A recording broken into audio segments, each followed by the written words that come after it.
বাচ্চামরার ম্যাচে নাসুম আহমেদ দুর্দান্ত বোলিং করে বাংলাদেশকে জয় এনে দিয়েছেন। ইনিংসে প্রথম ওভার বোলিং করতে এসে প্রথম বলেই নেন উইকেট। ম্যাচ শেষে নাসুম জানান, নতুন বলে বোলিং করতে তিনি পছন্দ করেন, তাই প্রথম ওভার বোলিং করতে হবে শুনেই রোমাঞ্চিত হয়ে যান এবং দুর্দান্ত পারফরমেন্স দিয়ে দলকে জেতালেন। আগে ব্যাট করে বাংলাদেশ সংগ্রহ করে 154 রান। সুপার 4-এর লড়াইয়ে টিকে থাকার জন্য বাংলাদেশে বাঁচামরার ম্যাচ ছিল এটি। এই ম্যাচ হারলেই এশিয়া কাপের মিশন এখানেই শেষ হয়ে যেত টাইগারদের।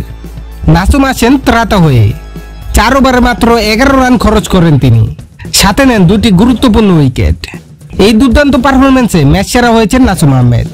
বাংলাদেশ ম্যাচ জিতেছে 8 রানে। নাসুম ম্যাচ সেরার পুরস্কার নেওয়ার সময় জানান যে প্রথম ওভারে বোলিং করতে তিনি রোমাঞ্চিত ছিলেন, প্রস্তুত ছিলেন। নাসুম বলেন, নতুন বলে বল করতে আমি সবসময় পছন্দ করি। আজ ক্যাপ্টেন যখন বলেছে প্রথম ওভার বল করবে, ওটাতে এক্সাইটেড হয়ে গিয়েছিলাম। প্রথম বলে উইকেট নিয়েছি, খুব ভালো লাগছে। সাফল্যের রহস্য জানাতে গিয়ে বাহাতি স্পিনার বলেন, আমি যখন রাতে বল গ্রিপ করতে যাই অনেক হাত ঘামছিল। গ্রিপ চেঞ্জ করে জায়গায় বল করার চেষ্টা করেছি, ক্রসিং করে চেষ্টা করেছি।